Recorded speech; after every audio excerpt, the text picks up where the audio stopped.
Hey YouTube, it's Alex. I decided to come back home. I feel bad, everyone. I keep telling everyone, my family and friends and you guys, that I'm going to stay in Salem, blah, blah, blah, and then I just end up not. I'm trying to balance you guys on pumpkins. It's weird. Okay, you are literally sitting in between two little pumpkins. I feel like I should be in Salem, but there's this feeling that I have that I just want to stay home and be home and be with and have my children home. They've suffered, you know, not suffered. No, mommy's using those pumpkins. Sorry, my hair's all crazy because the windows were down in the car, and my hair's all crazy from it. And sorry, it looked puffy. My face looks poofy, and my makeup's all like gross. So sorry, I don't look so appealing. What was I saying? Me and the kids, I feel like we need to be home. Not just me, but the kids too. They love being home, and you can tell this last like 10 weeks of staying at families so off and on has really taken a toll, especially on him. He's been getting a lot crankier, and he's always asking to go home.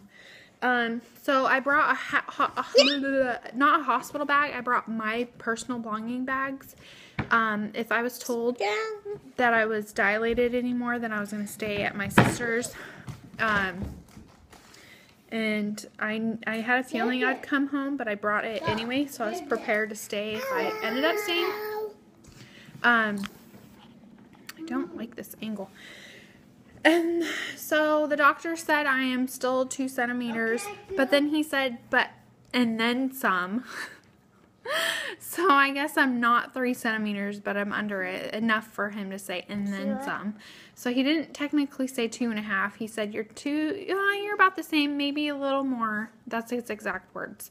So I have no idea what that means. And honestly, I didn't really listen to the rest of whatever he had to say, because he's pretty much talking to me like I'm a regular pregnant woman, which I like, because I would love to have a normal pregnancy cervix and all of that, but I sadly don't. And I had to remind him, you know, well, I had 0 symptoms with my daughter and my son, and the first time I was ever checked with those two, looking at them, I was 4 centimeters and I didn't have symptoms, and now I'm having all these symptoms, and it's just weird to hear that I'm only 2 centimeters, and I think it's because the cerclage did its job. So it's very nerve-wracking that I came home. I shouldn't have came home, but I just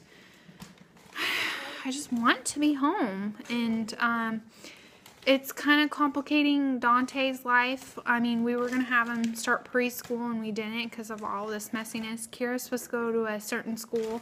Since she was born so early, she does this thing called early intervention. And she was supposed to start school, and I didn't even get to register her because registration days, I had medical problems, so it's interfering with my kids' stuff. Dante has soccer. He's been playing soccer, and he has practices Fridays, and then Saturdays are his games. And I keep telling myself that I'll be home for just Friday and Saturdays and then go back to Salem, but I never do it.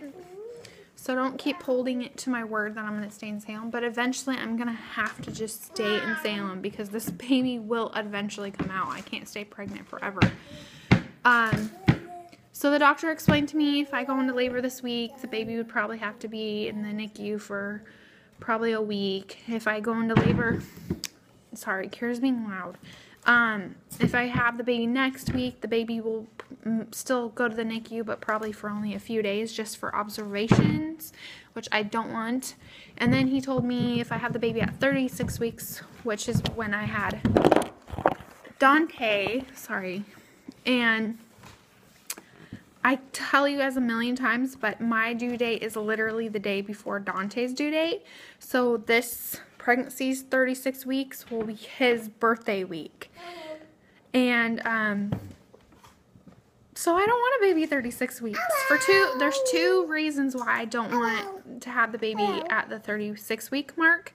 1, Dante's birthday week. I want it to just be his birthday and no one else's.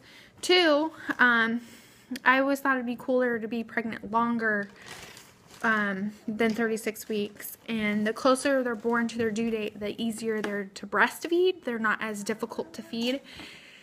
And I'm getting all those memories back of how hard it was to breastfeed Dante.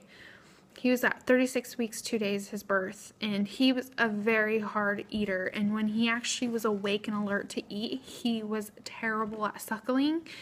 And even though I ended up breastfeeding him for 18 months, which I'm proud of, it was a hard start, and I don't want to go through that. So I don't want this baby to be born even at 36 weeks, because the closer to the due date, the easier I heard babies are to breastfeed, and that's what I really, really want. I want a baby that's really easy to breastfeed, because I'm very passionate about breastfeeding. If I could have the baby when I wanted to pick the baby's birthday, it would literally probably be the week of Halloween. Halloween is my favorite. I go absolutely crazy over it. And Candy's my favorite. Candy's his favorite. And that will be like my due date, basically, like a week before my due date. So I think Halloween would be perfect. But knowing my cervix, I don't think I'll go that far into my pregnancy. But wouldn't that be nice? So I'm home. I don't know what I'm doing. I'm I'm playing it day by day kind of thing. It's all very scary. I wanted to add on to the cerclage stuff. I'm very sad and disappointed, but my Windows Movie Maker doesn't work anymore, and I have no idea how I'm gonna edit the video. Paul's like, just put the videos up there without it being edited. It would be 2 videos, because one is just me laying there and you see the doctor working on my area, and then the second video, which because the camera turned off and then turned back on, is a close-up of my cerclage and all the bloody gooey stuff. And I wouldn't be able to, since I can't edit them, I can't write warning or anything. So I don't want to upload a video that instantly shows blood and you guys get grossed out and terrorized and scared, and I don't want your little ones next to the computer without any warning, because I'm sure, if I see a warning on the YouTube video, I'll make sure the kids are away from me. But I don't want you guys to click on a video, and the video is so short in the cerclage part, what it looks like, that the thumbnail for the video would probably show blood. So I really want to show you guys, but I'm not able to edit those because our computers are so old. I'm like, Paul, let's go to Staples and buy a brand new laptop so I can edit these videos. I'm sorry. I really want to show you guys because it's interesting. I don't know what to do, and then I don't even know what I'm going to do about the birth video. How am I going to edit that? I was in a grumpy mood last night because I couldn't figure out how to edit and all that. So I'm going to show you guys my stomach because I didn't show you guys my belly the last update, because last update my 34 weeks was in the hospital and I was hooked up to monitors. So I'll show you guys my stomach and then I'm going to get off this. Here is the tummy. There's my other 2 babies. So I have all 3 babies in this footage. There it is. All right. Bye, guys.